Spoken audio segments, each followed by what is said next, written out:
இந்த காலகட்டத்துல போன் இல்லாதவங்க யாரும் கிடையாது. ஆனா அந்த போன்ல வாட்ஸ்அப் இல்லாதவங்க யாருமே இல்ல அப்படின்னு ஒரு ஆய்வுல சொல்லியிருக்காங்க. சோ இப்ப என்ன விஷயம் அப்படின்னு பாத்தீங்கன்னா, வாட்ஸ்அப்ல ஸ்டேட்டஸ் அப்படிங்கிற ஒரு விஷயம் இருக்கு. நம்மள பல பேருக்கு காலையில எழுந்த உடனே ஸ்டேட்டஸ் வைக்கிற ஒரு பழக்கம் இருக்கும். இன்னும் ஒரு சிலருக்கு பாத்தீங்கன்னா, காலையில எழுந்த உடனே யாரு என்ன ஸ்டேட்டஸ் வச்சிருக்காங்க அப்படிங்கறத பாக்குறதே ஒரு பழக்கமா வச்சிருப்பாங்க.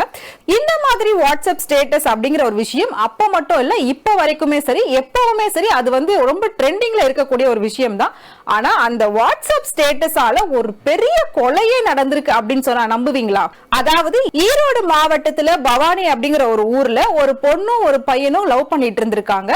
கொஞ்ச நாளுக்கு அப்புறம் அவங்களுக்குள்ள பிரேக்கப் ஆயிடுச்சு. அதுக்கப்புறம் அந்த பொண்ணு இன்னொரு பையனை காதலிக்க ஆரம்பிச்சிருச்சு.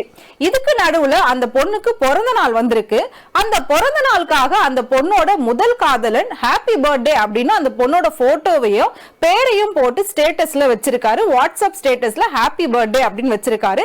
இத பார்த்த அந்த பொண்ணோட இரண்டாவது காதலன் பாத்தீங்கன்னா, அந்த முதல் காதலனை போயிட்டு என்னோட காதலியோட போட்டோவையும் பர்த்டேவையும் நீ எதுக்கு விஷ் பண்ணி வாட்ஸ்அப்ல வைக்கிற அப்படின்றதுக்காகவே குத்தி கொலை பண்ணிருக்காரு. இப்போ வாட்ஸ்அப் ஸ்டேட்டஸ்னால ஒரு கொலையே நடந்திருக்கு அப்படிங்கறத பத்தி உங்களோட கருத்து என்னங்கறத மறக்காம எங்களுக்கு கமெண்ட் பாக்ஸ்ல கமெண்ட் பண்ணுங்க.